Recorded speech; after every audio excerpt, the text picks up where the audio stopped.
The champagne glass slipped from Wren Holloway's fingers the moment she heard the words. "Your Grace, Lady Pemberton wishes a word."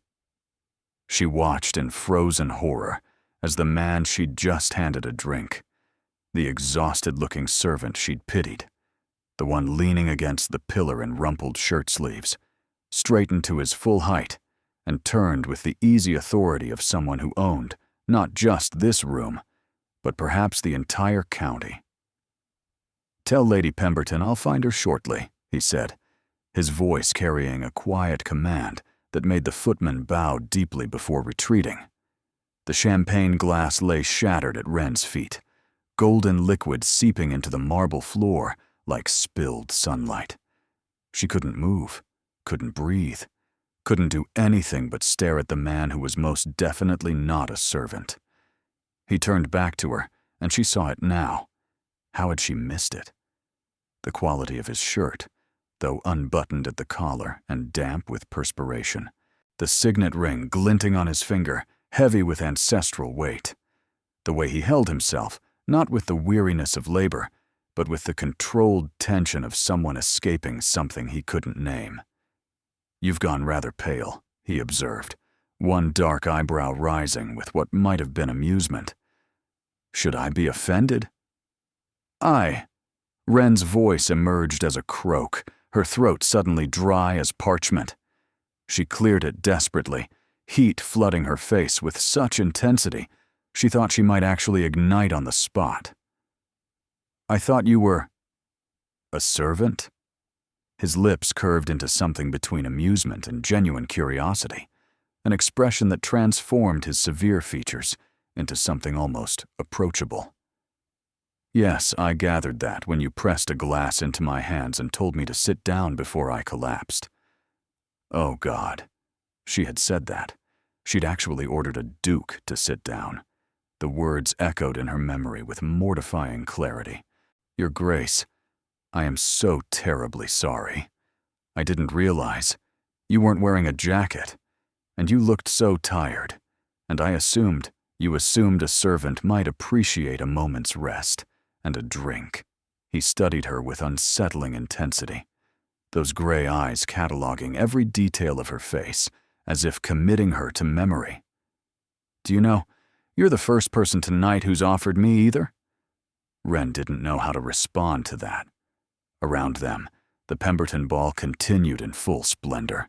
Hundreds of candles blazing in crystal chandeliers, an orchestra playing something elegant and vaguely familiar, ladies in silk and gentlemen in perfectly tailored evening coats swirling across the dance floor in practiced patterns.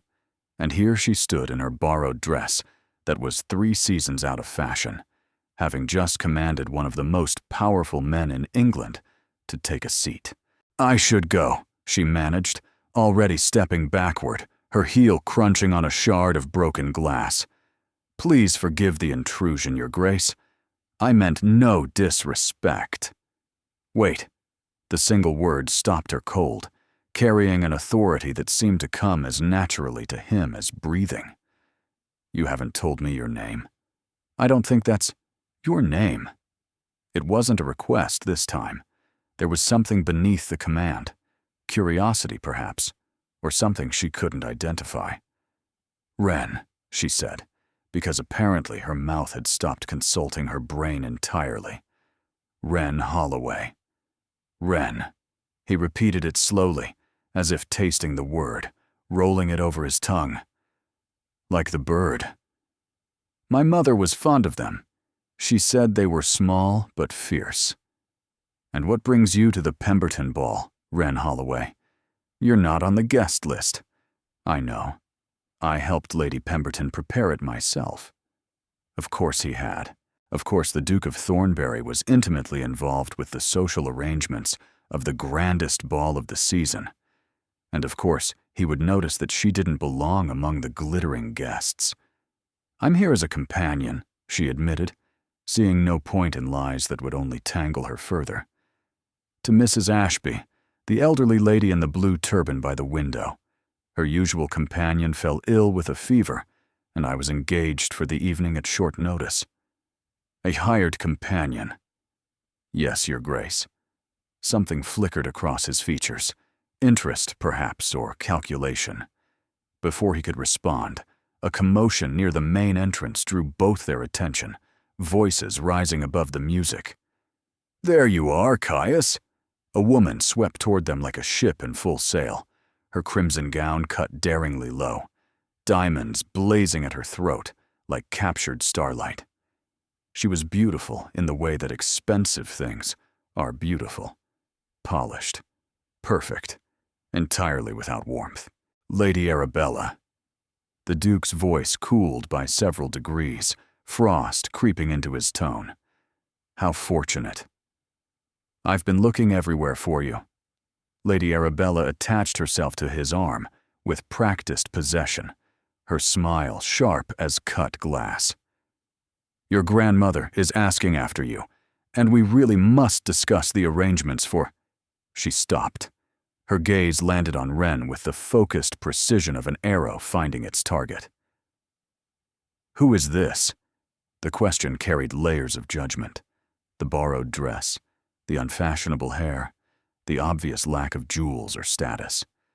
Wren felt herself being weighed and found wanting in the space of a single glance. "Miss Holloway," the Duke said, and something in his tone made Wren's spine stiffen with unexpected defiance. "We were just becoming acquainted." "Were you?" Lady Arabella's smile didn't reach her eyes. "How charming. I don't believe I know the family." "I'm a companion," Wren said quietly, refusing to be ashamed. "For Mrs. Ashby." "A hired companion." The words dripped with condescension, each syllable precise and poisonous. "How very industrious of you." Wren met her gaze directly, refusing to shrink beneath the weight of her disdain. "We can't all be born to diamonds, my lady." The silence that followed was absolute. Lady Arabella's expression froze, her perfect features hardening into something ugly. The Duke made a sound that might have been a cough or a strangled laugh, and Wren realized, with dawning horror, that she'd just insulted a woman who could destroy her with a single word to the right hostess. What had she done? Lady Arabella's fingers tightened on the Duke's arm, her knuckles whitening against his sleeve like claws seeking purchase. "Did you hear what she just said to me, Caius? This servant spoke to me with such impertinence. Surely you won't allow such disrespect to stand." "She's not a servant," the Duke interrupted smoothly, his voice carrying that same quiet authority that seemed to come so naturally to him. "She's a companion. There's a distinction, though I understand, if the nuance escapes you." The temperature around them plummeted to something approaching Arctic.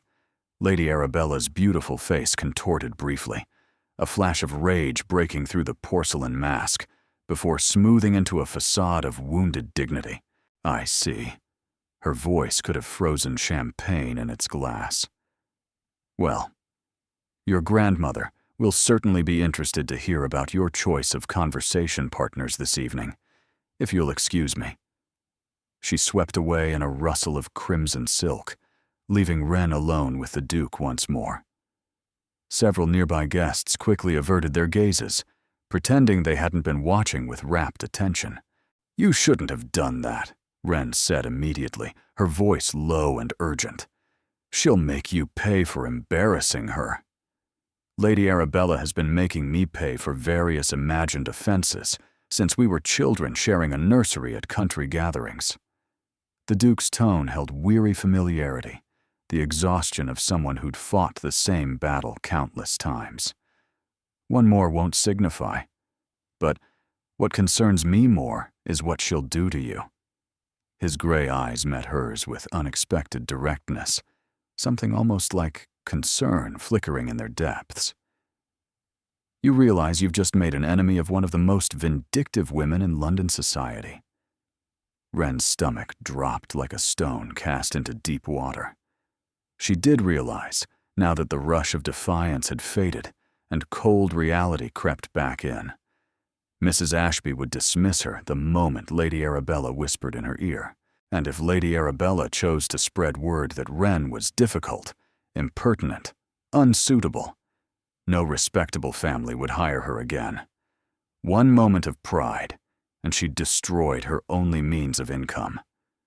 "I should find Mrs. Ashby," she said, her voice steadier than she felt, though her hands trembled at her sides. "I should explain before Lady Arabella." "Wait." The Duke stepped into her path, blocking her retreat. "There may be another option." "I don't see how—" "Come with me." He glanced around at the curious faces beginning to turn their way, drawn by the spectacle. "Somewhere private. This isn't a conversation for public consumption." Every instinct screamed that following a duke into a private room was the height of impropriety. Her mother's voice echoed in her mind, warning of exactly this sort of situation. But what did propriety matter when her reputation was already in tatters? He led her through a side door into a small study lined with books and leather furniture.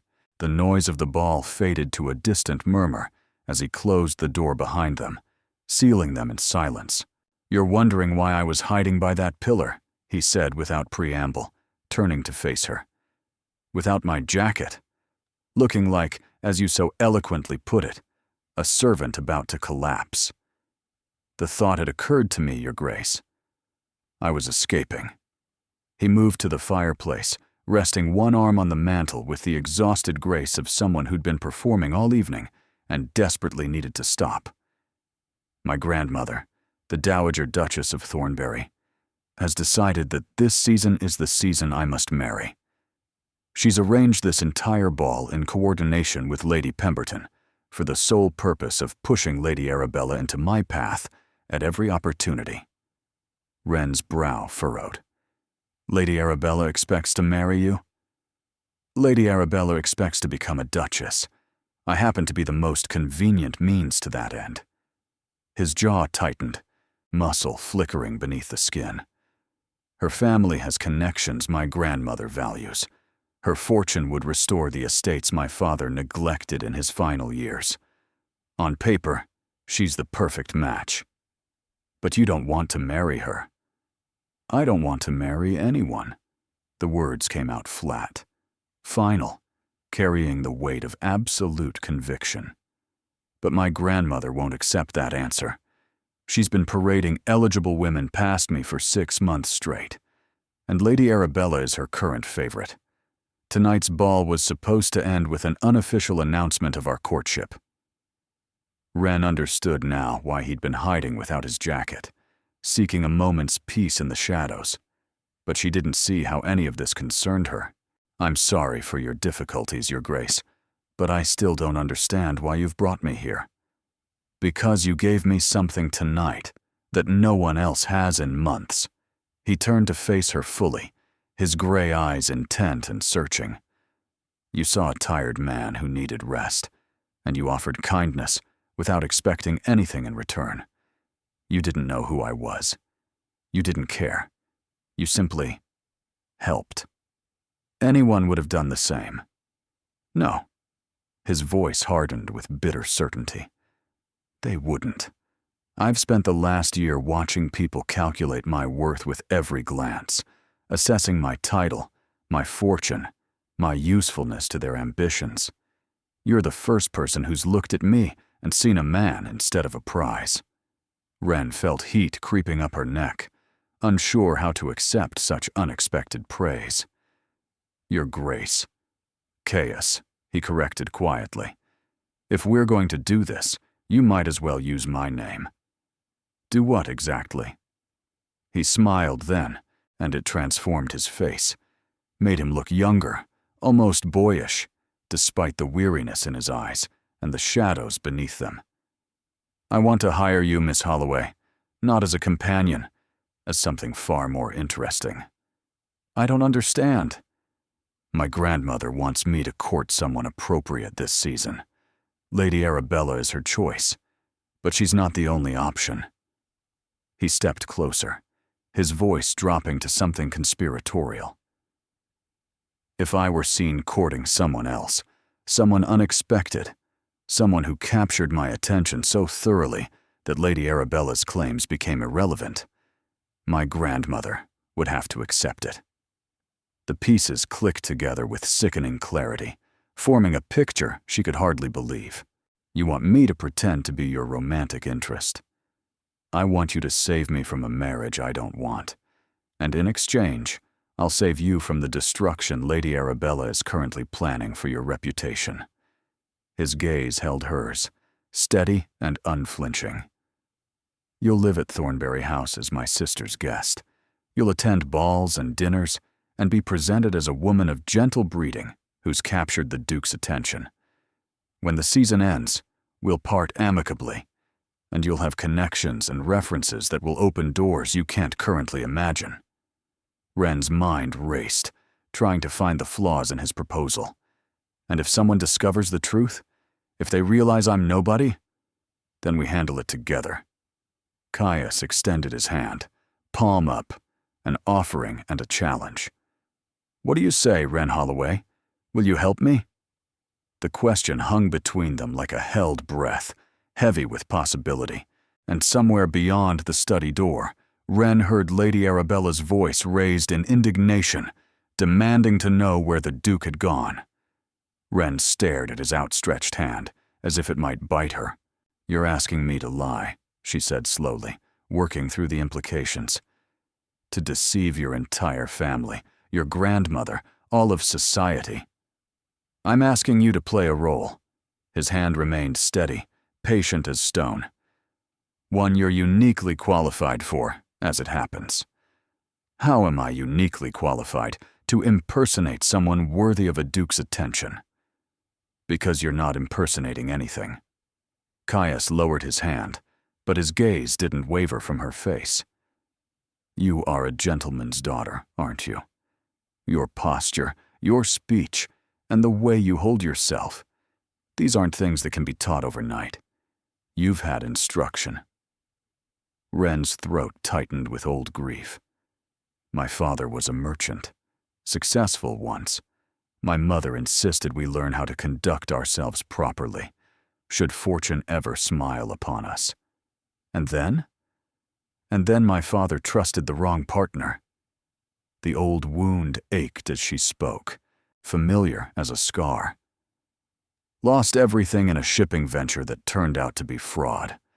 We kept the appearance of gentility while selling the silver and taking in boarders. Mother taught me to be a companion, because it was the only respectable work I was qualified for. She expected pity, or worse, dismissal. Instead, Caius nodded as if she'd confirmed something he already suspected. So you know how to move in these circles. You know the rules, the expectations, the performances required. You've simply been watching from the margins instead of participating. There's a significant difference between knowing the steps and dancing them, Your Grace. Caius, he reminded her gently. And I disagree. The only difference is opportunity. I'm offering you one. Lady Arabella's voice grew louder outside the door, joined now by other, more imperious tones. Wren recognized the crisp authority of an older woman, accustomed to being obeyed without question. That would be my grandmother, Caius said dryly. Looking for her wayward grandson, no doubt. We have perhaps 2 minutes before she finds us, at which point I'll be subjected to another lecture about duty and legacy, and the importance of securing the Thornbury line. And what happens if she finds us here together? Alone? Either scandal that ruins us both, or... He met her eyes with calculated intensity. The beginning of a story we can control. Wren's pulse thundered in her ears like distant drums. You're manipulating the situation. I'm offering you a choice. You can leave through that door, face Lady Arabella's vengeance, and return to whatever modest circumstances you came from. Or you can stay. And when my grandmother enters, I'll introduce you as the woman who's captured my interest this evening. She'll never believe that. She'll believe her eyes when she sees us standing close enough to share secrets. He stepped nearer, proving his point, close enough that she could smell cedar and sandalwood on his skin. She'll believe the gossip that will spread within the hour about the Duke of Thornbury abandoning Lady Arabella to have private conversation with an unknown woman. The story is already being written, Wren. The only question is whether you want a role in it. The door handle rattled violently. "Caius!" The imperious voice rang out like a bell. "I know you're in there. Open this door immediately." Wren made her decision in the space of a heartbeat. Perhaps it was madness. Perhaps it was desperation. Perhaps it was something else entirely. The look in his eyes when he'd told her she was the first person to see him as a man instead of a prize. "I have conditions," she whispered rapidly. Surprise flickered across his features. "You're negotiating? Now? If I'm going to risk everything, I want terms." She lifted her chin, meeting his gaze directly. "First, my family is told I've taken a position as your sister's companion. Nothing about arrangements or courtships. A respectable explanation for my absence. Done. Second, when this ends, I want genuine references. Letters of introduction that will help me find proper employment. Not charity. Earned recommendations." The door handle rattled again, more violently, the wood groaning in protest. "Agreed," Caius said. "What else?" "The moment you decide to actually marry someone, anyone, this ends immediately. I won't be used as a shield while you pursue a real match in secret. I'm helping you avoid an unwanted marriage, not facilitating a wanted one." Something shifted in his expression. Respect, perhaps, or reassessment. "You have my word. Then, we have an arrangement." The door burst open with enough force to rattle the paintings on the walls. The Dowager Duchess of Thornbury swept into the room like a storm front, silver-haired and steel-spined, wearing black silk and pearls that probably cost more than Wren's entire childhood home. Behind her, Lady Arabella hovered with barely concealed triumph, clearly expecting to witness the Duke being scolded like an errant child. "Caius Alexander Ashford." The Dowager's voice could have cut glass. "What is the meaning of this? Hiding away during your own—" She stopped. Her gaze landed on Wren with the force of a physical blow. "Who?" she said, each word dropping like ice. "Is this?" Caius stepped closer to Wren, not quite touching, but near enough that the implication was unmistakable. "Grandmother, may I present Miss Wren Holloway?" His voice carried the smooth confidence of someone who'd planned this moment, even though Wren knew he was improvising desperately. "I was just telling her about Thornbury House. She's expressed interest in our library." "Your library." The Dowager's eyes narrowed to dangerous slits. "In the middle of a ball. Alone. In a private study." "I showed poor judgment in seeking privacy, Your Grace," Wren heard herself say, her mother's lessons surfacing like muscle memory.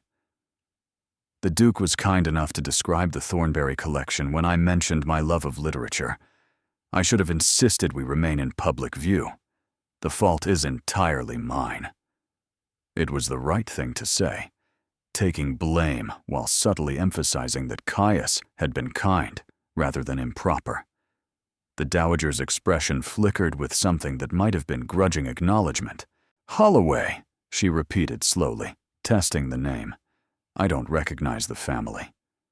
"My father was Edward Holloway, Your Grace, a merchant from Hertfordshire. We are not connected to your circles." Lady Arabella made a sound of satisfaction from the doorway. "A merchant's daughter. How illuminating." "Lady Arabella." Caius's voice went cold as winter frost. "I don't believe anyone asked for your commentary. I'm simply observing, Your Grace, that your grandmother has gone to considerable trouble to arrange this evening, and you've spent it entertaining someone entirely beneath your notice. That's quite enough." The Dowager's voice cracked like a whip, silencing all other sound. "Lady Arabella, return to the ball. This is a family matter." For a moment, Lady Arabella looked ready to argue, her beautiful face flushing with indignation. Then, With a smile that promised future retribution, she retreated, closing the door behind her with pointed care.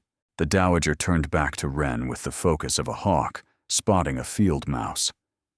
"Now then, Miss Holloway, you will tell me precisely why my grandson has shown more interest in you this evening than in any suitable woman presented to him in 6 months of effort. And you will tell me the truth, because I assure you, I will know if you're lying." Wren glanced at Caius. He gave her an almost imperceptible nod. She took a breath and began.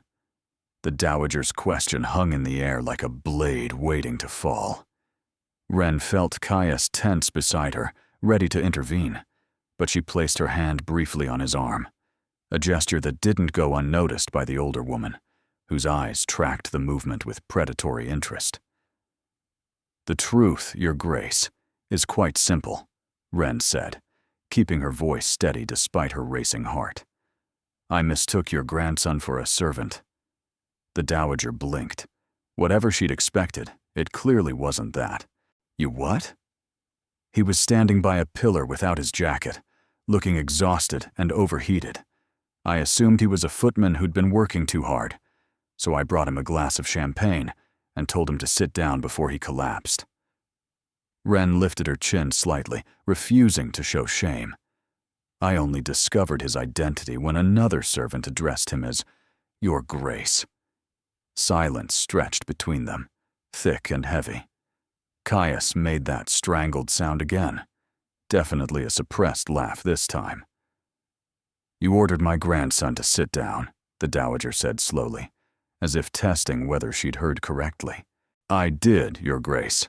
I'm not proud of the presumption, but I won't pretend it didn't happen." The dowager turned to Caius with an expression Wren couldn't quite read, something between exasperation and bewildered curiosity. "And this amused you enough to abandon your responsibilities for the evening?" "It intrigued me enough to want conversation," Caius replied. "Miss Holloway is the first person in months who's looked at me without calculating what I could offer them. I found it refreshing." Refreshing. The word dripped with skepticism, heavy as lead. "You found it refreshing to be mistaken for a servant and ordered about by a merchant's daughter. I found it refreshing to be seen as a human being rather than a title." Something flickered across the dowager's face, too quick to identify, too complex to name. She studied Wren with renewed intensity, her gaze cataloging every detail of the borrowed dress, the simple hairstyle, the lack of jewels or status markers. "You're educated," she said finally, her tone shifting from accusation to assessment. "Your speech is refined. Your curtsy, while I haven't seen it, is probably acceptable. These aren't things one acquires by accident." "My mother believed in preparation, Your Grace. She said one never knows when circumstances might change." "Wise woman. Is she still living?" "Yes, Your Grace, in reduced circumstances in Hertfordshire, along with my father and younger brother." "And what were you doing at this ball? Before you decided to order dukes about like housemaids?" "I was engaged as a companion to Mrs. Ashby for the evening. Her regular companion fell ill with a sudden fever." The dowager's lips thinned into a severe line. "A hired companion, working for wages. Honest work, Your Grace, nothing to be ashamed of." "Did I say it was?" The words snapped out, sharp as a slap. "I asked a question. I didn't offer judgment." Wren held her ground, though her breath came short with anxiety. "Forgive me. Your Grace. I'm accustomed to judgment on that particular subject. From people like Lady Arabella, no doubt." The dowager waved a dismissive hand, her rings catching the candlelight. "That woman has the breeding of a thoroughbred and the temperament of a wasp. My grandson could do worse, but he could certainly do better." Wren blinked, startled by the unexpected criticism of Lady Arabella.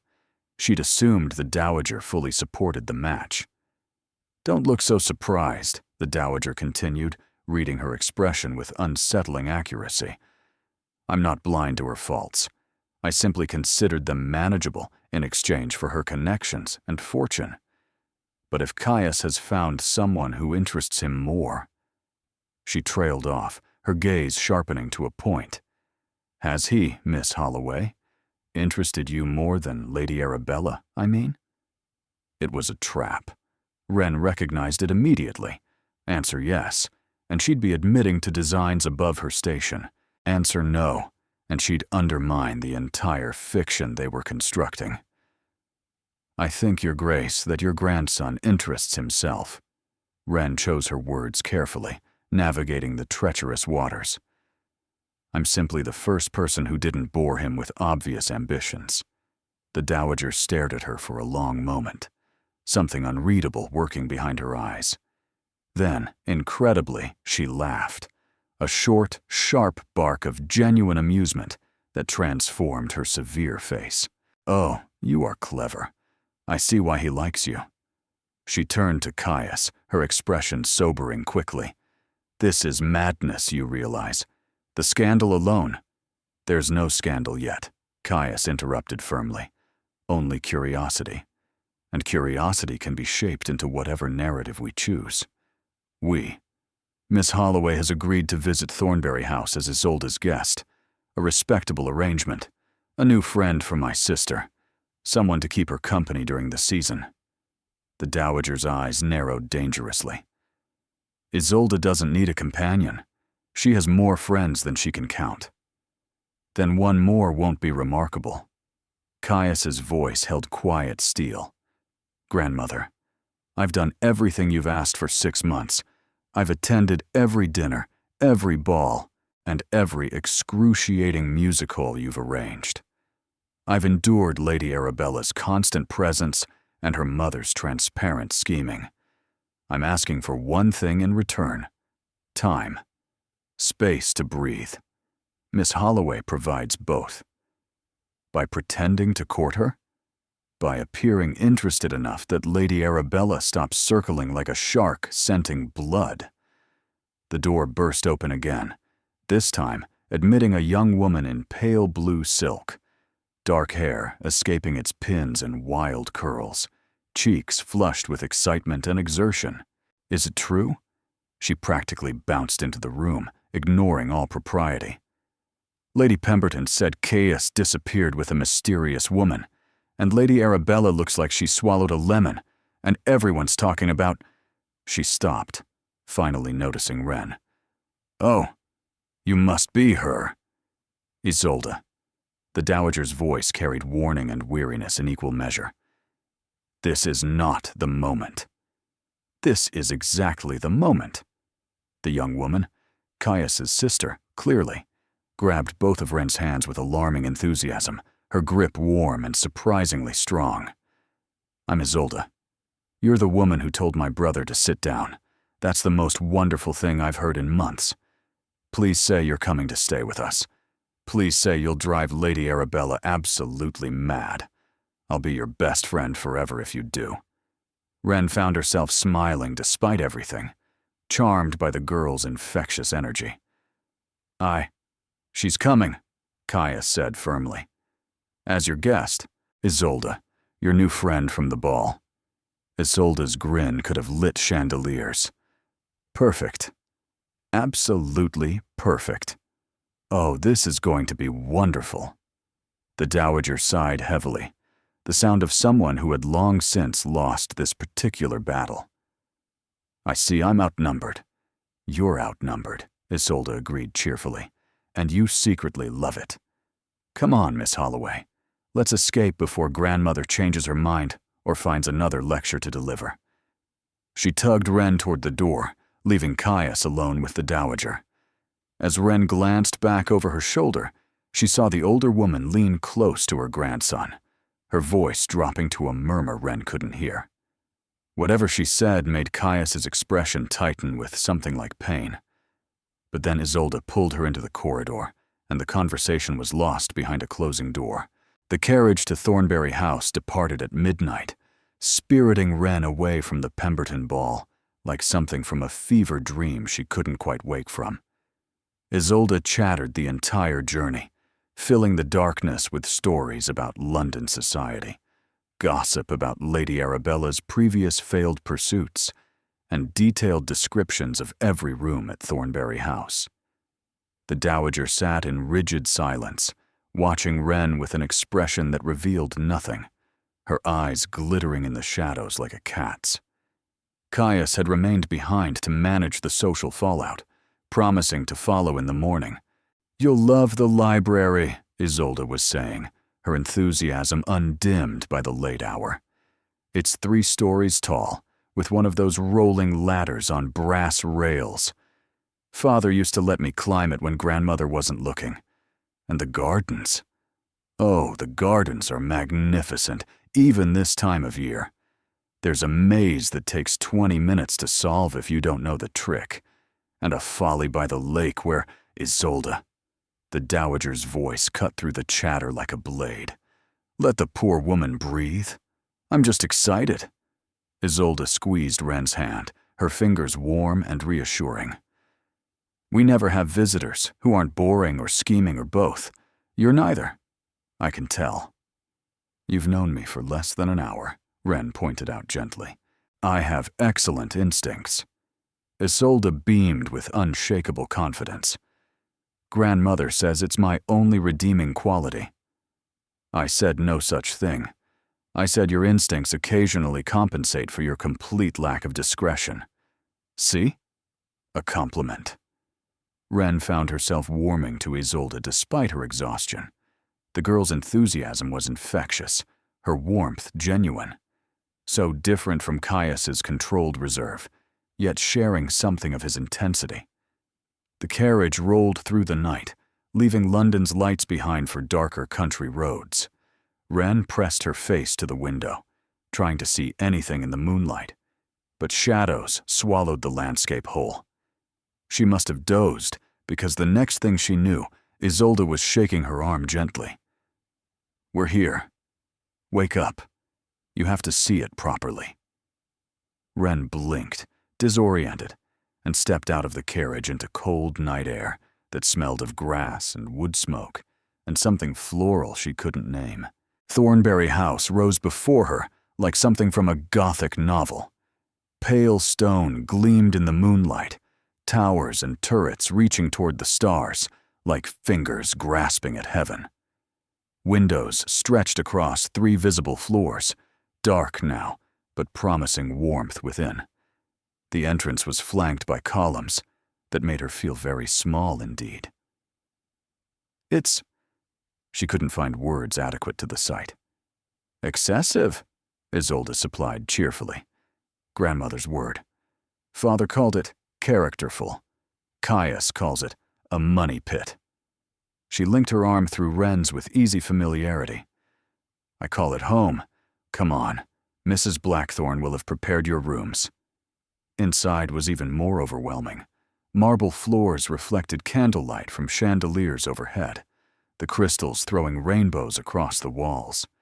Paintings of stern ancestors lined the corridors, generations of Ashfords staring down at the merchant's daughter, who'd somehow stumbled into their midst. Wren's borrowed shoes clicked against the stone, too loud in the echoing space, announcing her presence to every ghost in the building. "The East Wing," Isolde was saying, leading her up a sweeping staircase with a banister polished smooth by centuries of hands. "You'll be near me. We can visit back and forth without grandmother knowing. Her rooms are in the West Wing. She can't hear anything that happens on this side of the house." "Should I be concerned about what you're planning?" "Only good things. Late-night conversations, smuggled sweets from the kitchen, perhaps some mild scheming against Lady Arabella." Isolde's eyes sparkled with mischief. "Nothing too scandalous. Probably." They reached a corridor lined with doors, each one polished to a gleam and fitted with brass handles that shone like gold. Isolde stopped before the 3rd door on the left. "The Rose Suite," she announced, pushing it open with a flourish. "Best guest rooms in the house. Grandmother will hate that I put you here." Wren stepped inside and felt her breath catch in her throat. The room was beautiful. Soft, rose wallpaper patterned with climbing flowers. A 4-poster bed, with silk hangings the color of cream. A fireplace already crackling with warmth. A writing desk sat by tall windows that would overlook the gardens in daylight. The wardrobe alone was larger than Wren's bedroom at home. "There's a sitting room through that door," Isolde pointed, "and a dressing room beyond that. I've already sent word to the modiste. She'll come tomorrow for fittings. We'll need morning dresses, afternoon dresses, evening gowns, ball gowns." "Isolde." Wren turned to face her, overwhelmed by the enormity of what was happening. "I can't accept all this. I'm supposed to be your companion, remember? This is too much. Nonsense. You're my friend. Friends don't stay in the servants' quarters." Isolde squeezed her hands earnestly. "Besides, we need to make this convincing. If you're going to capture my brother's attention publicly, you need to look the part. I'm not actually trying to capture his attention." "Aren't you?" Isolde tilted her head, studying her with unexpected shrewdness that reminded Wren of the Dowager. "Maybe not. But something captured his tonight. I've never seen him look at anyone the way he looked at you in that study." Before Wren could respond, a soft knock announced the arrival of a maid, a young woman with auburn hair and kind eyes that crinkled at the corners. "Miss Holloway, I'm Darcy. I've been assigned as your lady's maid during your stay." She curtsied neatly. "I've prepared a bath if you'd like, and laid out a nightgown. Is there anything else you need?" A bath, a lady's maid, a room fit for royalty.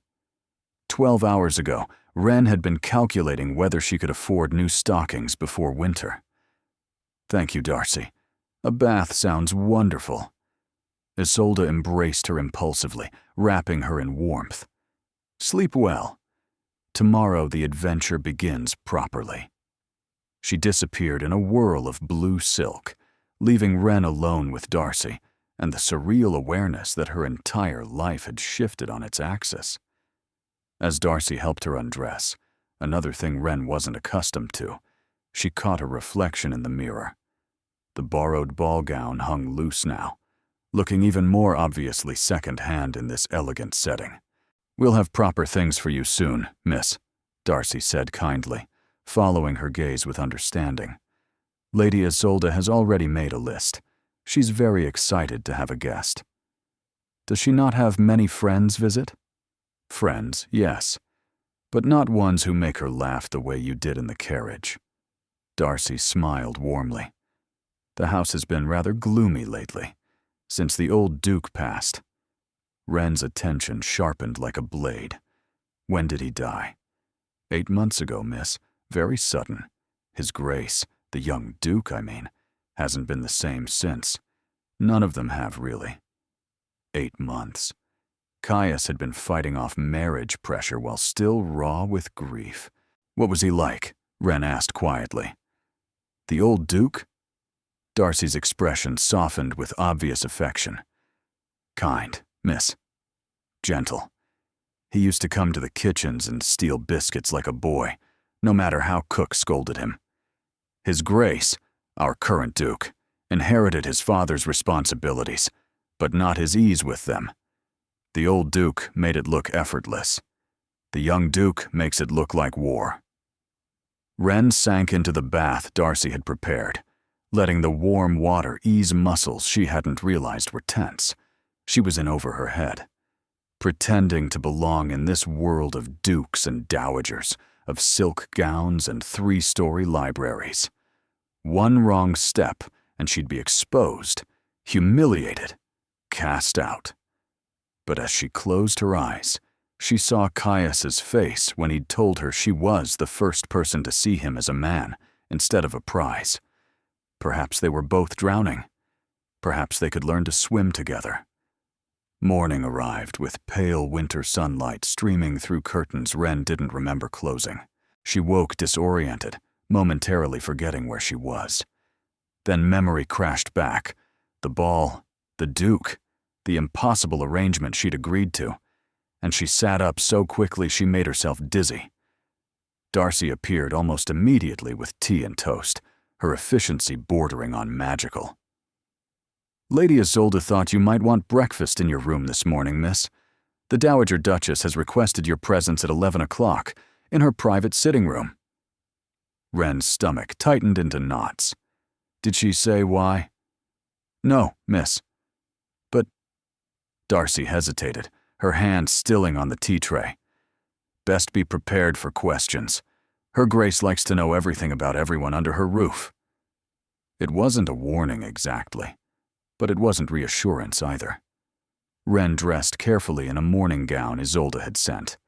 Soft gray muslin that was obviously new and obviously expensive. The face in the mirror looked like a stranger. Someone who might actually belong in a duke's household. The illusion was thin as paper. At precisely 11 o'clock, a footman escorted her through corridors she hadn't seen the night before. Thornbury House was even larger than she'd realized, a maze of rooms and galleries that could swallow her modest family home 100 times over. The Dowager's sitting room was surprisingly intimate. A fire burned in the grate, casting dancing shadows. No lamps were lit, but sunlight warmed the space through tall windows overlooking the gardens. It smelled of lavender and old books.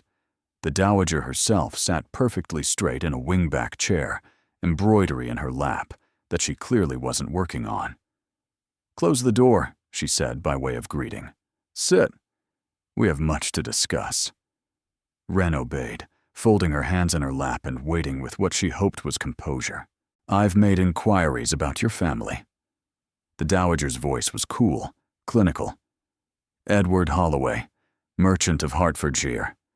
Successful until 7 years ago, when a partner absconded with the business's capital.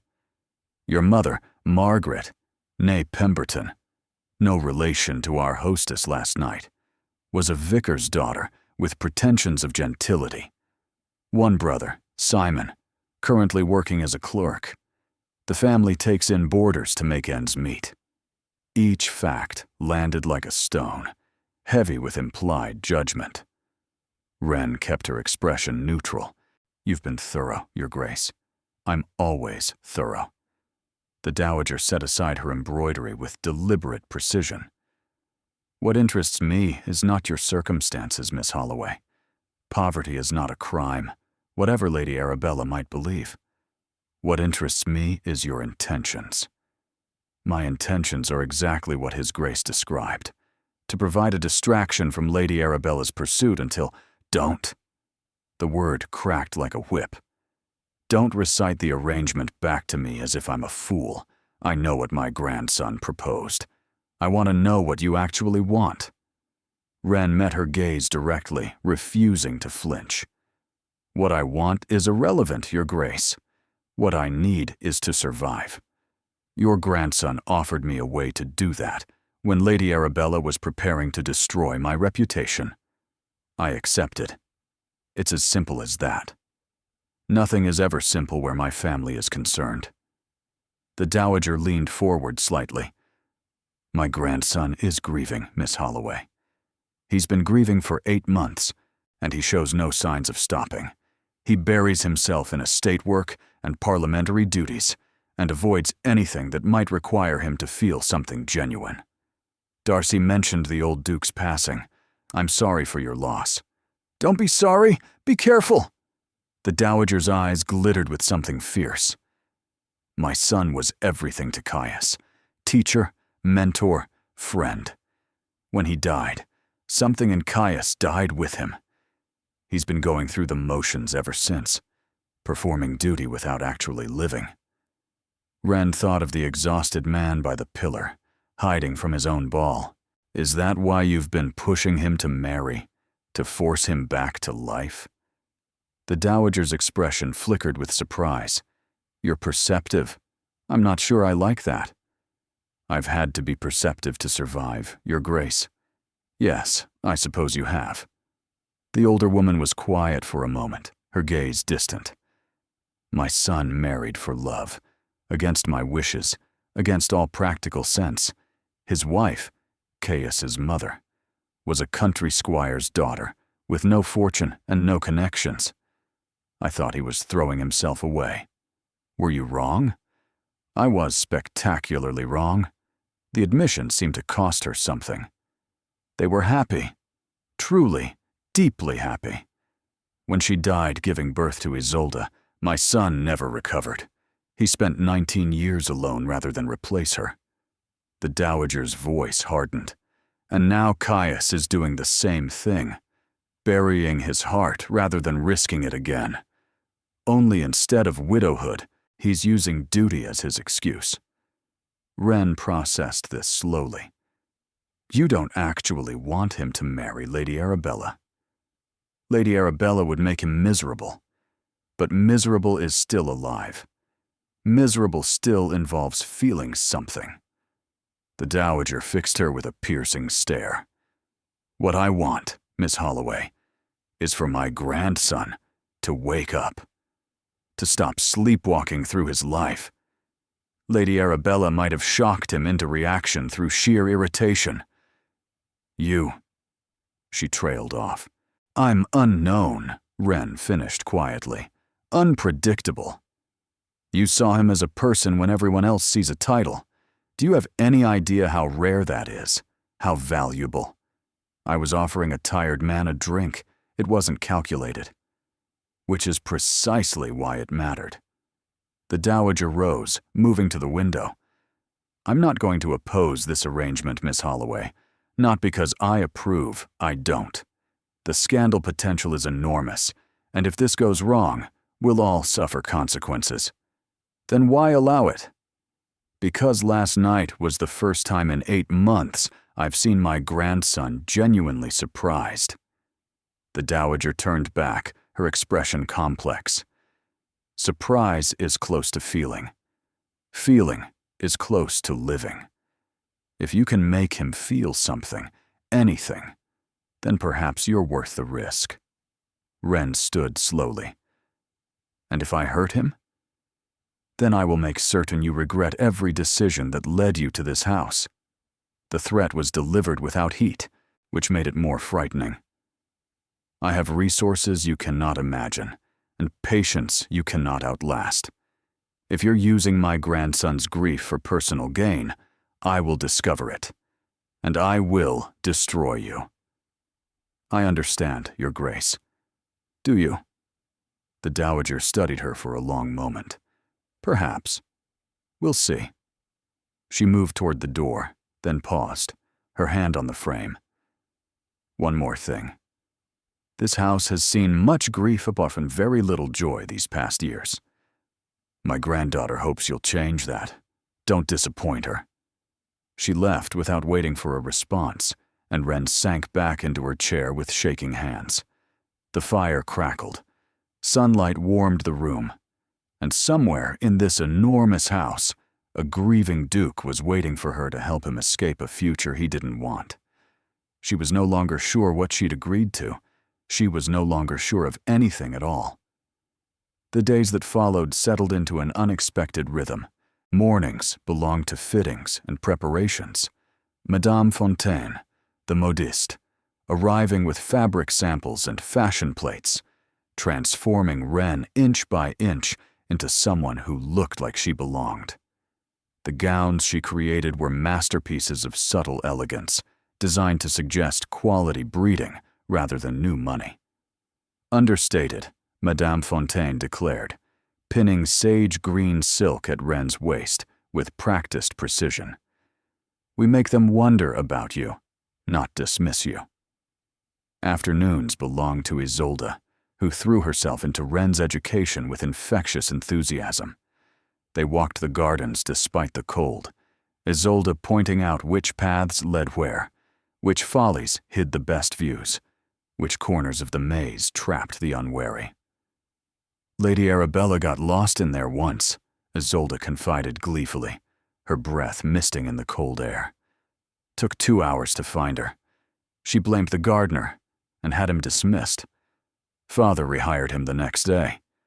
But evenings belonged to the library. Wren discovered it by accident on her 3rd night, wandering the corridors unable to sleep. She'd pushed open a door expecting a sitting room and found instead a cathedral of books.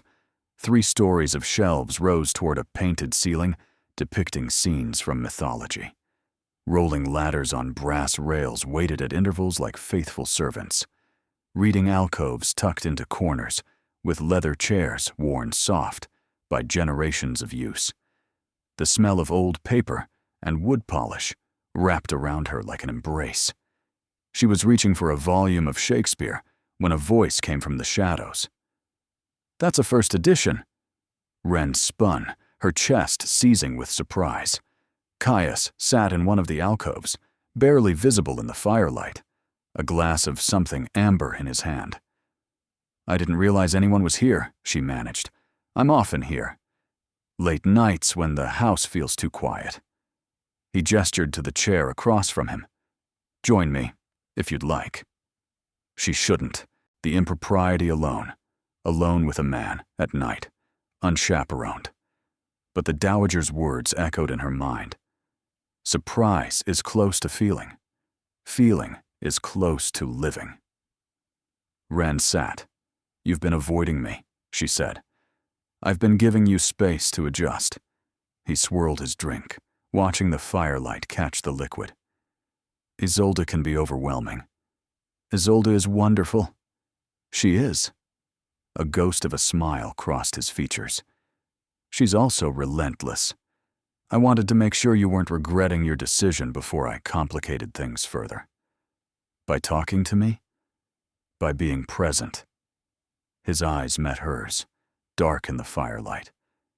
"My grandmother told you about my father." It wasn't a question. "She said he died 8 months ago, that you haven't been the same since." She would say that. Caius set down his glass. "She's not wrong. But she makes it sound like grief is something to recover from, like illness, as if enough time and effort will make it disappear. Doesn't it? I don't know. I'll tell you when I find out." He was quiet for a moment. "My father was the best man I've ever known. Patient, wise, genuinely good. He made being Duke look easy because he believed in it. Believed that privilege came with responsibility, that our position existed to serve others, not ourselves. And you don't believe that." "I believe it. I'm just not sure I can live it the way he did." Caius rose, moving to the shelves, his back to her. "He had my mother, you see. For 10 years, he had someone who saw him clearly, who shared the burden. After she died, he had us, Isolde and me. He wasn't alone." Wren heard what he wasn't saying. "And you feel alone." "I am alone." The words were flat, matter of fact. "I have a grandmother who wants me to produce heirs, a sister who wants me to be happy, and 100 acquaintances who want access to my title. I have no one who simply knows me." "Maybe," Wren said carefully. "That's because you don't let anyone close enough to try." He turned, and something vulnerable flickered across his features. "Is that what you're doing? Trying? I'm sitting in your library at midnight, discussing grief with a man I met 4 days ago. I'm not sure what I'm doing." That surprised a laugh out of him, genuine, unexpected, transforming his face into something younger and lighter. "That makes 2 of us." The tension in the room shifted, not disappeared, but changed into something warmer, more comfortable. "Tell me about him," Wren said. "Your father. Not how he died, how he lived." Caius returned to his chair, closer this time. He loved terrible jokes. The worse the pun, the harder he'd laugh. Drove grandmother absolutely mad. "Give me an example." He once told the Archbishop of Canterbury that he was feeling purely after church. Caius's voice carried reluctant affection. "I was 12. I thought I'd die of embarrassment." Wren covered her mouth, trying not to laugh. "He also sang," Caius continued. "Badly. Off-key renditions of folk songs while reviewing estate accounts. The servants learned to knock very loudly before entering his study. "He sounds wonderful." He was. He really was. The grief was there, raw beneath the words. But so was love. He would have liked you, I think. He had a weakness for people who spoke their minds. Even when they ordered dukes to sit down? Especially then. Caius's gaze held hers. He told me once that the measure of a person isn't how they treat those above them, but how they treat those they believe are beneath them. You thought I was a servant, and you offered me kindness.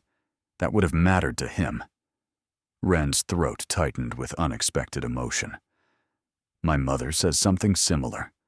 She says manners exist to make others comfortable, not to prove our own superiority. Wise woman. I'd like to meet her someday. The implication hung between them, that there might be a someday, that this might extend beyond the season's end. Neither of them acknowledged it. The late-night conversations became routine after that. Not every night, but often enough to establish a pattern. Wren would find Caius in the library, or he would find her, and they would talk. About books, about family, about the small absurdities of aristocratic life. He told her about his education, his time at Oxford, the friends he'd made and lost. She told him about her father's business before it collapsed, the summer holidays by the sea, her brother's dreams of being a poet. They disagreed about Byron. Caius found him self-indulgent. Wren defended his passion and agreed about Shakespeare. The comedies were underrated, the tragedies over-celebrated. On the fifth night, Caius appeared with a book in his hands. "I want you to have this," he said, pressing the leather-bound volume into her hands. It was my father's favorite. Wren looked down at the gilt lettering on the spine, the complete poetry of John Donne. "I can't accept this," she whispered. "It's too valuable." "It's a gift?" His voice was rough with emotion. Father believed books were meant to be read, not preserved behind glass. He'd want it to go to someone who would appreciate it. She opened the cover carefully, found the margins filled with notes in a careful hand. The old Duke's thoughts preserved alongside the poet's words. "Thank you," she managed around the tightness in her throat. "I'll treasure it." Something passed between them in that moment, an understanding that went beyond their arrangement, beyond the roles they'd agreed to play. "You're not at all what I expected," Caius said quietly. "What did you expect? Someone who wanted something from me. Money, position, access, the usual." "I do want something from you," Wren reminded him. "References, a future. This arrangement benefits me as much as you." "Yes, but you don't pretend otherwise. You don't flatter or manipulate or play games." He shook his head slowly. "It's remarkably refreshing to be around someone who simply says what they mean." "Is that so rare?" "You have no idea." The Whitmore ball was 5 days away, their first public appearance together since the Pemberton disaster. Isolde had thrown herself into preparations with military precision, drilling Wren on who would be there, which alliances mattered, which old scandals still carried weight. "Lady Arabella will be there," Isolde warned, her expression uncharacteristically serious. "With reinforcements, her mother has been recruiting allies." "Allies for what?" "For destroying you." Isolde's voice was matter-of-fact. "She's been telling everyone who'll listen that you're a fortune hunter who ensnared Caius through trickery. The story is gaining traction." Wren's stomach turned. "How do we fight that?" "By being undeniable." Isolde's eyes glittered with determination. "By making them see what Caius sees when he looks at you." "And what does he see?" Isolde smiled, slow and knowing. "That's the question, isn't it?" The Whitmore ball blazed with 10,000 candles, their light reflecting off mirrors and crystal until the entire ballroom seemed to burn with captured starlight. Wren stood at the top of the entrance staircase in a gown of midnight blue silk, Madame Fontaine's masterpiece. The bodice was embroidered with silver thread that caught the light like scattered stars. Her hair was swept up, secured with pins borrowed from Isolde that probably cost more than a year's rent on her family's house. She looked like she belonged. She felt like a fraud. "Stop fidgeting," Isolde murmured beside her. "You're magnificent." "I'm terrified." "Same thing, properly channeled." Isolde squeezed her arm reassuringly. "Remember, chin up, shoulders back. Smile like you know secrets they'd kill to learn." The dowager descended first, commanding instant attention with the force of her presence. Then Isolde, drawing admiring glances and the occasional longing sigh from young gentlemen. Then Wren, alone. The whispers started immediately, a susurrus of speculation that followed her down the stairs like a shadow. "That's her, the merchant's daughter. She's pretty enough, I suppose, but hardly worth the scandal. What can he possibly see in her?" Wren kept her chin raised and her smile fixed in place. She'd survived worse than gossip. She'd survived her father's ruin, her family's fall from comfort, years of careful economy, and swallowed pride. These people couldn't hurt her, unless they could. She reached the bottom of the stairs just as the crowd parted, and Caius appeared. He wore formal evening dress that made his usual severity look almost regal. Black coat, white waistcoat, his dark hair swept back from features that seemed carved rather than born. But his eyes, when they met hers, held something warm beneath the ice. "Miss Holloway." He bowed, perfectly correct. "You look breathtaking." The whispers intensified like wind before a storm. "Your Grace." She curtsied, grateful for the childhood lessons that made the motion smooth. "Thank you for the compliment." "It's not a compliment. It's an observation." He offered his arm. "Shall we?" They walked into the ballroom together, and Wren felt the weight of 100 stares pressing against her skin. "They're all watching us," she murmured. "Let them watch. That's the point." His voice was low, meant only for her. "The Whitmore Ball is the most exclusive event of the season. By bringing you here, I'm declaring you worthy of this world." "Am I? Worthy? You're worth 10 of anyone here." The intensity in his voice startled her. "Remember that, when they try to make you feel small." Lady Arabella intercepted them before they'd made it halfway across the room. She was resplendent in crimson again, her signature color, apparently, with rubies dripping from her throat and a smile that could curdle milk at 20 paces. "Your Grace, how lovely to see you." Her gaze flicked to Wren with deliberate dismissal. "And Miss Holland, was it?" "Holloway," Wren corrected mildly. "A simple name, easily remembered." Something flickered in Lady Arabella's eyes. Surprise, perhaps, that Wren hadn't wilted under the assault. Indeed, though novels do have a way of ending badly for overambitious heroines, don't they?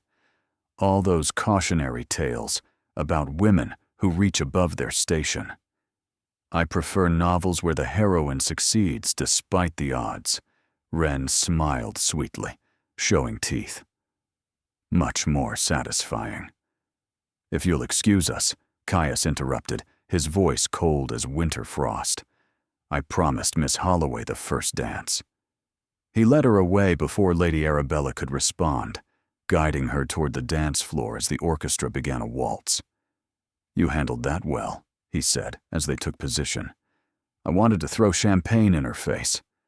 Also a valid option, but harder to recover from socially." His hand settled at her waist, warm through the silk. "Ready?" "No." "Perfect. Neither am I." The music swelled, and they began to move.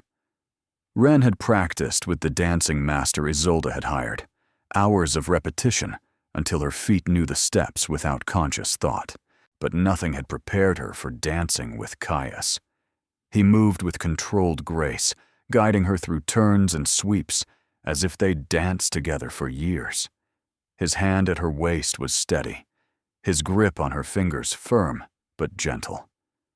"The world is watching," she whispered. "I know. Lady Arabella looks like she wants to murder me. I know that too." His lips twitched. "You're doing beautifully. Just keep your eyes on me." She did, and something in the air between them shifted. Charged, electric, impossible to ignore. The waltz seemed to last forever and end too soon. When the final notes faded, they stood breathless in each other's arms, surrounded by applause that felt distant, irrelevant. "Ren," Caius said, his voice rough. Whatever he'd meant to say was interrupted by Isolde appearing at his elbow. "Lady Pemberton wants a word. Something about her charity committee." Her eyes sparkled with knowing amusement. "I'll keep Ren company." Caius hesitated, clearly reluctant to leave, his hand lingering on Ren's arm. "Go," Ren said. "I'll be fine." He left, glancing back twice before the crowd swallowed him. Isolde grinned like a cat with cream. Well, that was convincing. It was a performance. Was it? Isolde's expression turned thoughtful. Because from where I stood, it looked like something else entirely. Before Ren could respond, a young lord appeared requesting a dance. Then another. Then another. She moved through the evening in a blur of music and conversation, aware always of where Caius was, who he was speaking with, whether his gaze tracked back to her. It did. Again and again, and each time their eyes met across the crowded ballroom, Ren felt something tighten in her chest, something that had nothing to do with performance and everything to do with wanting something impossible. They escaped the ball separately, Caius trapped by parliamentary colleagues, Ren by exhaustion that went deeper than physical tiredness. She found herself in the Whitmore Library almost by accident, seeking quiet among the books. It was smaller than Thornberry's magnificent collection, but comfortable, lined with leather-bound volumes that smelled of age and wisdom. Caius found her 20 minutes later. "I thought I might find you here." He closed the door softly behind him, sealing out the distant music. "You have a habit of seeking libraries. They're honest places. Books don't pretend to be anything other than what they are." "Unlike people?" "Unlike society." Ren ran her fingers along a shelf of leather spines. Tonight was exhausting. All that watching, all that judging. How do you bear it year after year? "I don't bear it. I endure it." He moved closer. "There's a difference. Is there? Bearing something implies acceptance. Enduring something implies survival." His voice dropped. "I've been surviving for 8 months, going through the motions, performing the role. Tonight was the first time I've felt anything other than numb." Ren turned to face him. The library was dim, lit only by a single lamp and the distant glow from windows overlooking the garden. In the shadows, Caius looked less like a duke and more like the tired man she'd met at the Pemberton ball. "What did you feel?" she asked quietly. "Alive." He stepped closer, close enough that she could see the pulse beating in his throat. "When we danced, when I held you, I felt present. Here. Real. It's been so long since anything felt real." "Caius, I know what we agreed. I know this is supposed to be an arrangement, a performance." His hand rose to cup her face, his touch impossibly gentle. "But I can't pretend anymore that it's only that." Her breath caught in her throat, her whole body trembling with anticipation and fear. "We can't. You're a duke. I'm nobody." "You're not nobody. You're the only person who's seen me clearly in years." His forehead dropped to rest against hers. "Tell me I'm imagining this. Tell me you don't feel it too." She should lie. Every rational thought screamed that she should lie, protect herself, and maintain the careful wall she'd built. Instead, she whispered, "I feel it." He kissed her. It wasn't careful or controlled or anything like a duke should be. It was desperate and tender, filled with longing, tasting of wanting something he'd never expected to want again. His hands tangled in her hair, scattering the expensive pins. Her fingers gripped his lapels, pulling him closer. The world outside ceased to exist. The ball, the gossip, the careful pretenses they'd constructed. There was only this. His lips on hers, her heart racing wildly. The terrifying exhilaration of falling without knowing where she'd land. When they finally broke apart, both breathing hard, Ren's world had tilted beyond recognition. "This changes everything," she said. "I know. Your grandmother will never accept it. Society will never accept it. I don't care." His eyes blazed with something fierce, something alive. "For 8 months, I've done everything everyone expected. I've been the proper duke, the dutiful grandson, the appropriate match. And I've been miserable. You make me want to live again. That's worth more than any approval. Caius, tomorrow. Meet me in the library at home. We'll discuss this properly. What we want, what's possible, what we're willing to risk." His thumb traced her cheekbone with devastating tenderness. "Just don't run. Don't disappear in the night because it's easier than facing this." "I won't," she promised. But even as she said it, fear coiled in her stomach like a snake, because she knew, with terrible certainty, that something was about to go very wrong. The carriage ride home was silent, electric with unspoken words. Ren sat across from Isolde and the Dowager, hyper-aware of Caius beside her, their fingers almost touching on the seat between them. The darkness inside the carriage felt intimate, dangerous. Isolde kept glancing between them with barely concealed excitement. The Dowager watched with an expression Ren couldn't read, her eyes glittering in the shadows. They arrived at Thornbury House past midnight. Ren was heading toward the stairs when the Dowager's voice stopped her cold. "Miss Holloway, a word in my sitting room. Now." Not a request. Caius stepped forward. "Grandmother, whatever you want to say can be said to Miss Holloway privately." The Dowager's tone brooked no argument. "Go to bed, Caius. This doesn't concern you." "If it concerns Ren, it concerns me." "Does it?" The Dowager's gaze sharpened. "How interesting." The silence stretched like a blade. "Go," Ren said quietly to Caius. "I'll be fine." He hesitated, clearly wanting to argue, but finally he nodded, squeezing her hand briefly before disappearing up the stairs. Ren followed the Dowager to her sitting room. The fire had died to embers. No lamps were lit. The Dowager stood by the window, silhouetted against moonlight, looking suddenly old. "I received a letter this evening," she said without turning. "From Mrs. Ashby, the woman you were hired to companion at the Pemberton ball." Ren's stomach dropped like a stone. She was most distressed to learn that her companion for the evening had somehow transformed into a duke's houseguest. She felt deceived. "I can explain, can you?" The Dowager turned, and her expression was terrible. "Can you explain how you manipulated your way into my grandson's confidence? How you used a moment of vulnerability to position yourself for advancement?" "That's not what happened. Lady Arabella visited me this afternoon, before the ball." The words fell like stones. "She brought evidence, Miss Holloway. Letters from your brother to Malcolm Vance, discussing payment for services rendered. It seems your brother sold you to Mr. Vance for £50, and Mr. Vance has been claiming credit for your presence in my grandson's life." The world tilted sideways.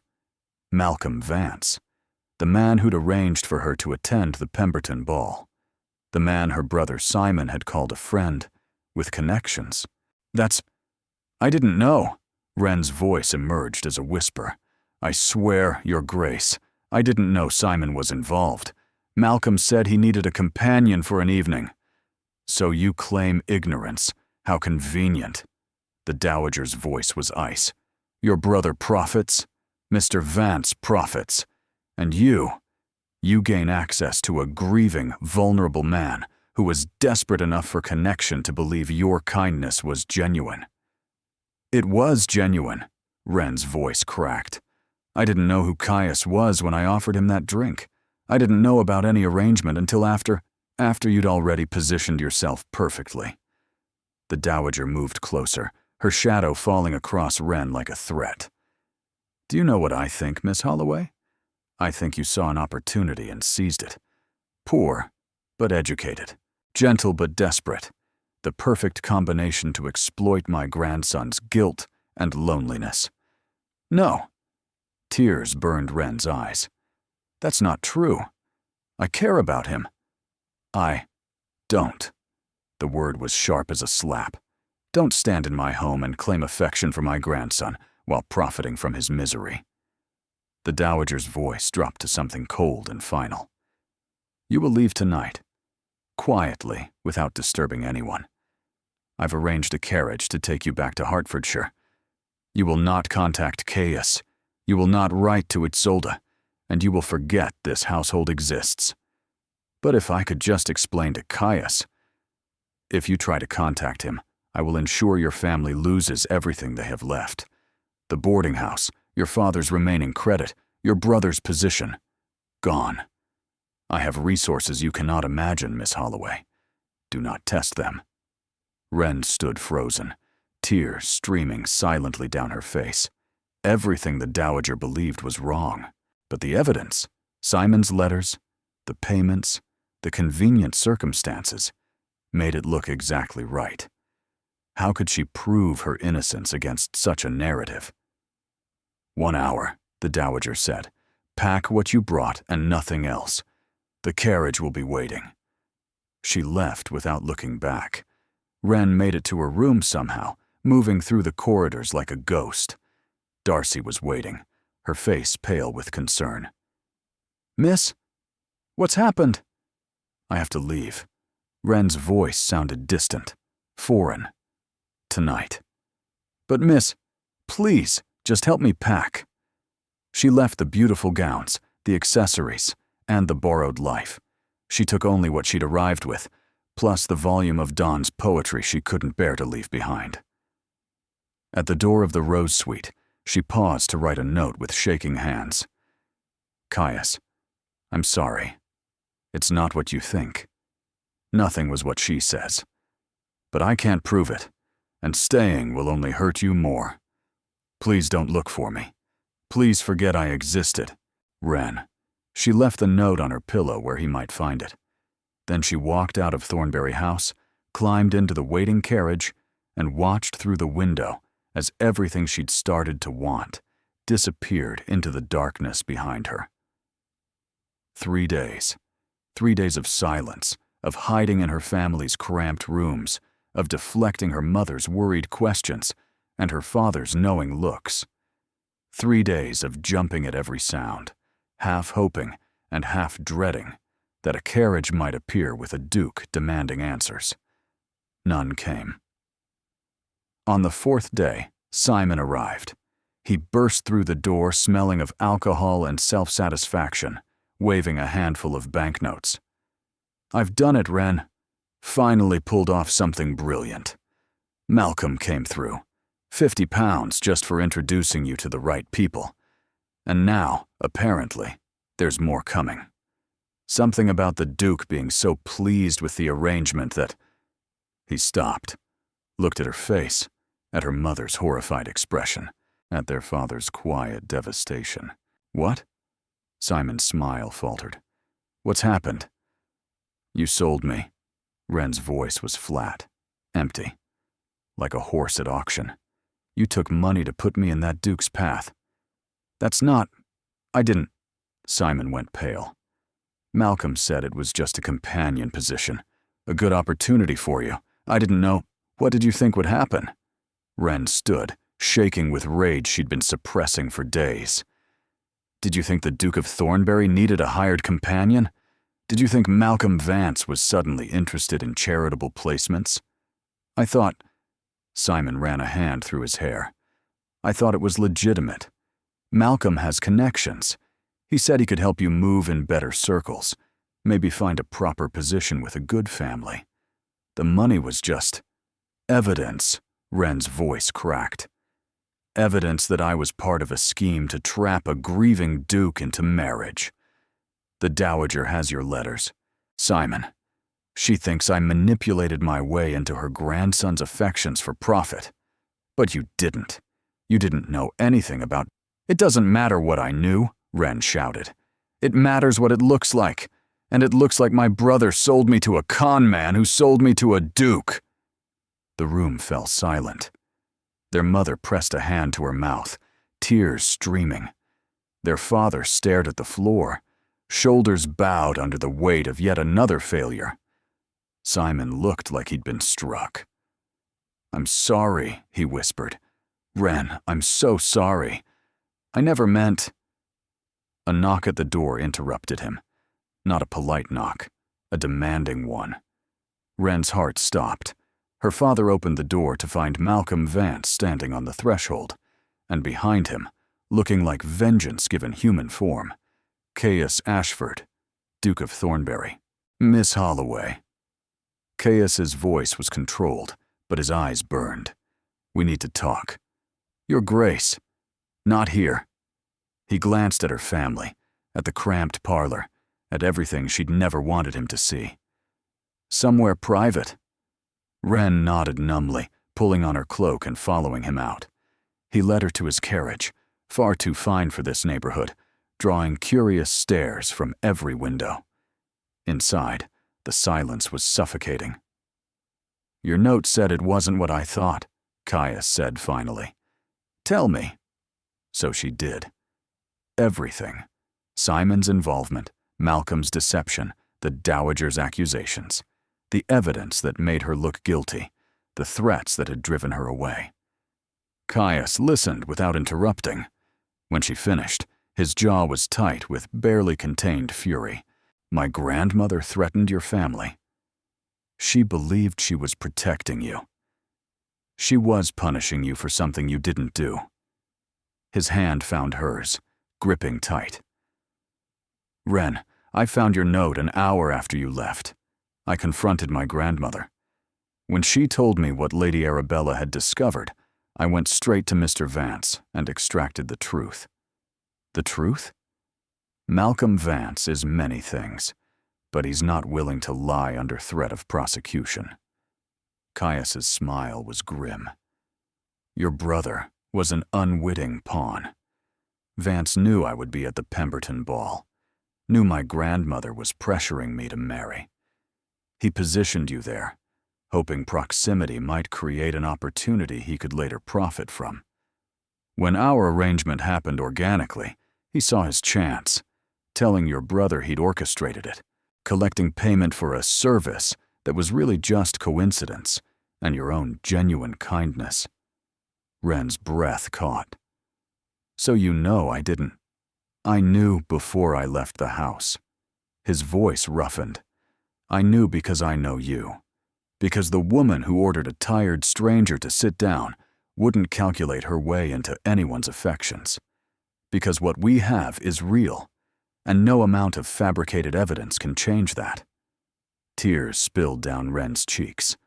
But your grandmother, my grandmother owes you an apology, one I intend to ensure she delivers. Caius cupped her face in both hands. Wren Holloway, I love you. Not as an arrangement, not as a performance, not as a solution to my problems. I love you because you make me want to be present in my own life. I love you because you see me, truly see me, and don't look away. Caius, I'm not finished. His forehead pressed against hers. I'm asking you to come back, not as my sister's guest, not as a companion, but as the woman I intend to marry, if you'll have me. You can't marry me. Society will never. Society can go hang. His voice was fierce. I've spent my whole life doing what society expected. I married my duty, buried my father, and performed every role required of me. I'm done. I want to live, Ren. I want to live with you. She was crying properly now, tears and hope and fear tangled together. What about your grandmother? My grandmother will accept what I choose, or she'll lose me entirely. I've made that clear. His thumbs wiped her tears. Come home with me. Face them all with me, and let me spend the rest of my life proving that you're exactly where you belong.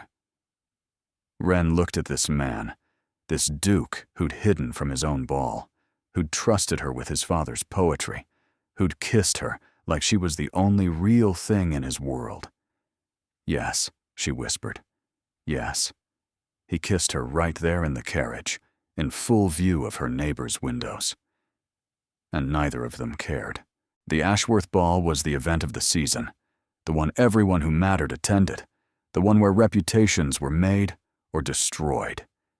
It was also the night Caius chose to make his declaration. Ren stood at the top of the grand staircase in a gown of ivory silk, shot through with gold, the Thornberry diamonds blazing at her throat. The Dowager had presented them that morning with stiff formality and something that might have been grudging respect. If you're going to be a duchess, she'd said tartly, you might as well look like one. It was as close to an apology as Ren expected to receive. Below, the ballroom glittered with candles and jewels and the cream of London society. Every eye turned upward as Ren descended on Caius's arm. The whispers were immediate. She's back. After that scandal with the letters? I heard the Duke defended her publicly, called Lady Arabella a liar to her face. Is he really going to? Surely he wouldn't. Caius led her to the center of the dance floor as the orchestra fell silent. What are you doing? Ren whispered. Something I should have done weeks ago. He turned to face the assembled crowd, his voice carrying across the sudden hush. Lords and ladies, honored guests, I have an announcement. Lady Arabella stood frozen near the champagne, her face draining of color. The Dowager watched from her position of honor, expression unreadable. Isolde was practically bouncing with excitement. Many of you have heard rumors about Miss Wren Holloway, Caius continued. Rumors spread by those who feared what her presence in my life might mean. I'm here to confirm those fears. A collective gasp rippled through the crowd. Miss Holloway is not a schemer or a fortune hunter. She is the daughter of a gentleman, educated and accomplished, who showed kindness to a stranger without expectation of reward. His eyes found Ren's, warm with love. She is also the woman I intend to marry. The gasps became exclamations. Caius dropped to one knee. Wren Holloway, you saw me when everyone else saw only a title. You offered me rest when everyone else demanded performance. You made me want to live again when I'd forgotten how. He produced a ring, a simple band with a single diamond, nothing like the ostentatious pieces society expected. Will you marry me? The ballroom held its breath. Wren looked at the man kneeling before her, the Duke who'd hidden from his own ball, the grieving son who'd trusted her with his father's memory, the man who'd chosen her over everything expected of him. Yes, she said, her voice clear and strong. 1,000 times, yes. He slid the ring onto her finger and rose to kiss her, right there in front of everyone. The applause that erupted was mixed, genuine joy from some, polite acceptance from others, and furious silence from Lady Arabella's corner. But it didn't matter. The entire ballroom is staring at us, Wren murmured against his lips. Good. Caius smiled, brilliant and unguarded. Let them see what happiness looks like. 1 year later. The library at Thornberry House was exactly as Wren remembered. 3 stories of books reaching toward a painted ceiling, the smell of old paper and wood polish, leather chairs worn soft by generations of use. But now there was a new addition, a small desk by the window where she sat each morning, writing letters and managing household affairs, and occasionally reading poetry to the audience of one growing inside her. Caius found her there at sunset, as he often did. "You missed tea with grandmother," he said, settling into the chair across from her. "She's threatening to teach the baby proper deportment in utero. The baby can learn deportment after it's born. Right now, it's learning Shakespeare." Wren patted her rounded stomach. "We've made it through the comedies, starting the histories next week. You're ridiculous. You love me. Desperately." He leaned over to kiss her, lingering longer than propriety allowed. Not that propriety mattered much in their own library. "I found something today, in Father's papers." He handed her a letter, yellowed with age. Wren unfolded it carefully, recognizing the handwriting from the margins of the Dawn poetry book she still treasured. "My dear son, if you're reading this, I've already gone. I'm sorry for leaving you with burdens you didn't ask for. But I want you to know, your mother was worth every moment of joy and every moment of grief. Love is not weakness. Love is the only thing that makes duty bearable. Don't choose safety over happiness. Don't let fear of loss keep you from living. Find someone who makes you brave and hold on with everything you have." Your loving father tears blurred Wren's vision. "He knew," Caius said quietly. "Somehow, he knew what I'd need to hear. He knew you." Wren reached for his hand. He knew his son would need permission to choose happiness. They sat together as the sun set, surrounded by books and memories and the quiet certainty that they'd found exactly what they'd been searching for. Outside, London continued its endless dance of society and scandal. The whispers about the Duke's unsuitable Duchess never entirely faded. But inside Thornberry House, in their library filled with poetry and laughter, Wren and Caius were exactly where they belonged. And every year, on the anniversary of the night they met, they attended the opera. Wren always fell asleep on his shoulder. Caius always let her. It was their tradition, their reminder, their proof that sometimes the best things in life begin with a simple act of kindness offered to a stranger who turned out to be so much more. Thank you for listening. Your presence here makes these stories possible. If this tale touched your heart, consider subscribing for more romances that believe in love, in courage, and in the extraordinary moments hidden in ordinary kindness. Until next time.